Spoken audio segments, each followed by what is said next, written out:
الحمد للہ رب العالمین والصلاة والسلام علی سید الانبیاء والمرسلین اللہم صلی علی سیدنا مولانا محمد وعلی آلہ واصحابہ فی العالمین بارک وسلم۔ محترم المقام نگران جلسہ، لائق احترام نقیب ملت بیرسٹر اسد الدین اویسی صاحب، معزز رکن پارلیمان و صدر کل ہند مجلس اتحاد المسلمین مولانا مفتی انوار احمد صاحب، نائب شیخ التفسیر جامع نظامیہ اور سوشل میڈیا کے ذریعے اس آن لائن جلسے کو سماعت فرمانے والے خواتین و حضرات، السلام علیکم ورحمۃ اللہ وبرکاتہ۔ کل ہند مجلس اتحاد المسلمین کی جانب سے اس مقدس و متبرک رات کے موقع پر جلسے شب قدر کا انعقاد عمل میں لایا جا رہا ہے۔ اس جلسے سے نگران جلسہ اور مولانا محترم بصیر و تفروز خطابات سے ہم کو سرفراز فرمائیں گے۔ چونکہ حکم دیا گیا ہے، اس لیے تبرکاً مختصراً کچھ عرض کرنے کی کوشش کروں گا۔ عزیزان محترم،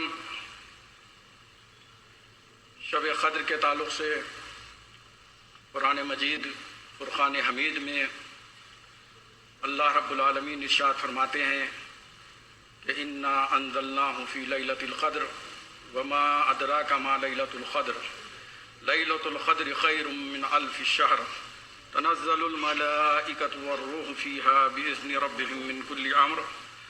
سلام ہی حتی مطلع الفجر۔ ان سورۃ مبارکہ میں اللہ سبحانہ وتعالیٰ نے شب قدر کے متعدد فضیلتیں بیان فرمائی ہے۔ جیسا کہ ارشاد ہوا کہ وہ رات ہے جس میں ہم نے قرآن مجید فرقان حمید کو نازل فرمایا۔ پھر اللہ تبارک و تعالی شب قدر کی عظمت و منزلت کو اجاگر کرنے کے لیے سوالیہ انداز اختیار کیا کہ تم کیا جانو کہ شب قدر کیا ہے۔ تیسری فضیلت یہ بیان کی کہ یہ وہ رات ہے جو 1000 مہینوں سے افضل و برتر ہے۔ چوتھی فضیلت یہ بیان کی گئی کہ اس رات میں بحکم رب العالمین حضرت جبریل امین ملائکہ کے ساتھ نزول فرماتے ہیں، اور پھر یہ بھی ارشاد فرمایا گیا کہ رات سراسر سلامتی ہے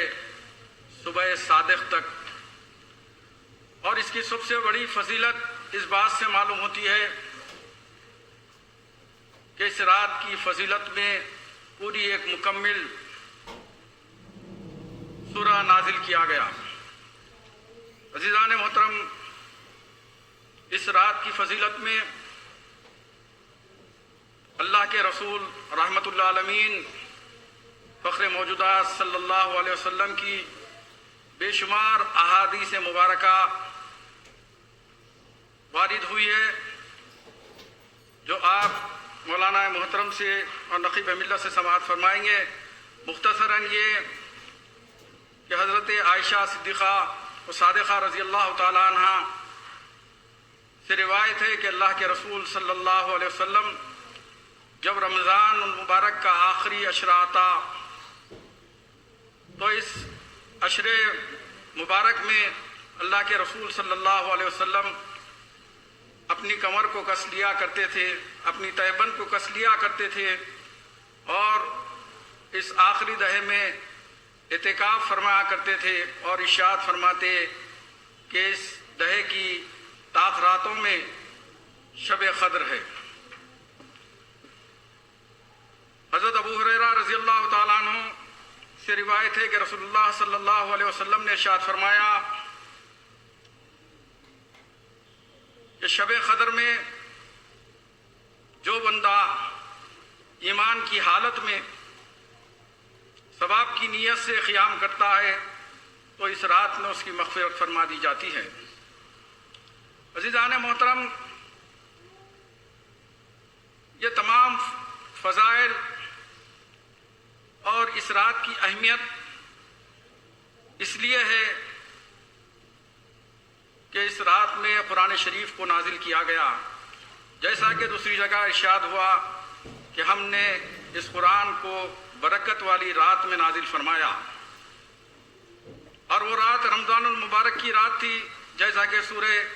بقرہ میں اللہ رب العالمین ارشاد فرماتے ہیں کہ شہر رمضان الذی انزل فی القرآن، کہ ہم نے اس قرآن کو رمضان کے مبارک مہینے میں نازل فرمایا۔ عزیزان گرامی، قرآن کریم کے نزول سے پہلے ہم تاریخ انسانی کا جائزہ لیتے ہیں تو ہم کو یہ بات ملتی ہے کہ جس قوم میں قرآن نازل کیا گیا وہ نہایتی تہذیب سے ناآشنا قوم تھی۔ بات بات پر یہ لوگ اپنی میانوں سے تلواریں نکال لیا کرتے تھے، اور سیرت کی کتابوں میں آتا ہے کہ خون ریز جنگیں ہوتی تھی اور یہ جنگیں نسل در نسل چلتی تھی۔ ان کے پاس شرافت نام کی کوئی چیز نہیں تھی، شراب اور جوا جیسی چیزیں عام تھی، عورت کا ان کے پاس کوئی مقام و مرتبہ نہیں تھا، بلکہ لڑکی پیدا ہونا کسی گھر میں منحوس سمجھا جاتا تھا، اور لڑکیوں کو زندہ دفن کر دیا جاتا تھا۔ چنانچہ ایک صحابی اللہ کے رسول صلی اللہ علیہ وسلم کی بارگاہ میں آ کر عرض کرتے ہیں کہ یا رسول اللہ صلی اللہ علیہ وسلم، مجھ سے گناہ سرزد ہو گیا کہ میرے گھر میں ایک بیٹی پیدا ہوئی جو بہت ہی پیاری اور حسین تھی، وہ میرے پیچھے پیچھے دوڑتی تھی، مجھ سے لاڑ و پیار کرتی تھی۔ اللہ کے رسول صلی اللہ علیہ وسلم دور جاہلیت کی رسم مجھ پر عائد کرائی، اور میں نے ایک دن موقع پا کر اپنی لڑکی کو بلایا، وہ دوڑتی دوڑتی مسکراتی ہوئی میرے پاس آئی، اور میں نے اس کو لے جا کر زندہ دفن کر دیا۔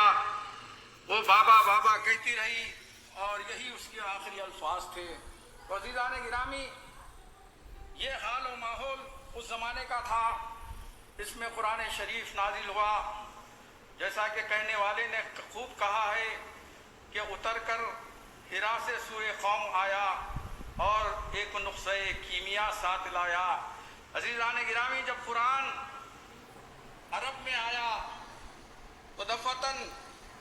ان میں چینجز آنا شروع ہو گئے۔ جو ایک نامہذب قوم تھی وہ مہذب قوم بن گئی، جو کل تک سخت تھے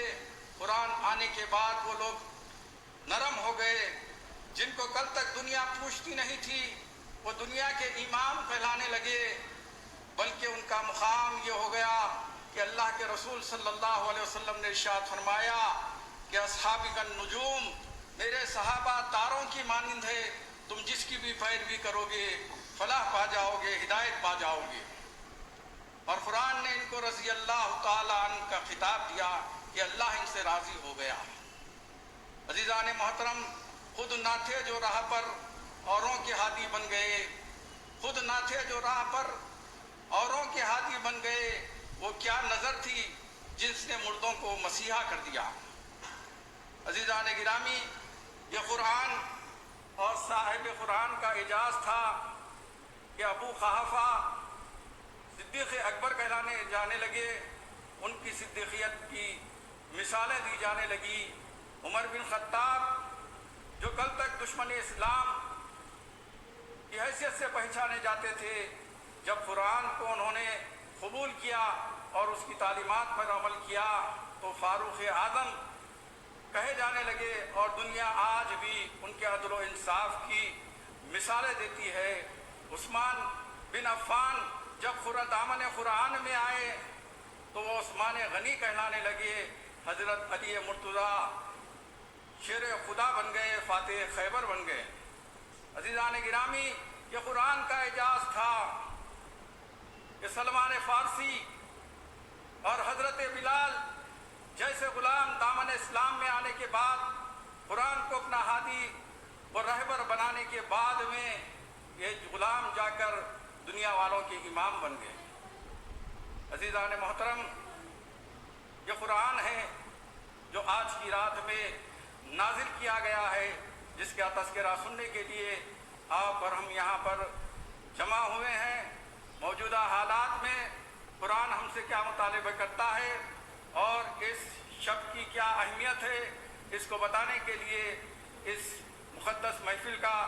انعقاد عمل میں لایا جا رہا ہے۔ میں اللہ تبارک و تعالیٰ سے دعا کرتا ہوں کہ اللہ تعالیٰ ان محافل کو بامقصد بنائے اور ان میں ہونے والی باتوں پر ہم کو عمل کرنے کی توفیق عطا فرمائے۔ ربنا ظلمنا انفسنا وان لم تغفر لنا وترحمنا لنكونن من الخاسرین برحمتک یا ارحم الراحمین وآخر الدعوانا الحمد للہ رب العالمین۔ اب میں حیدرآباد کے ممتاز ناطقاں جناب محمد شفیع قادری صاحب سے گزارش کرتا ہوں کہ وہ بارگاہ رسالت مآب صلی اللہ علیہ وسلم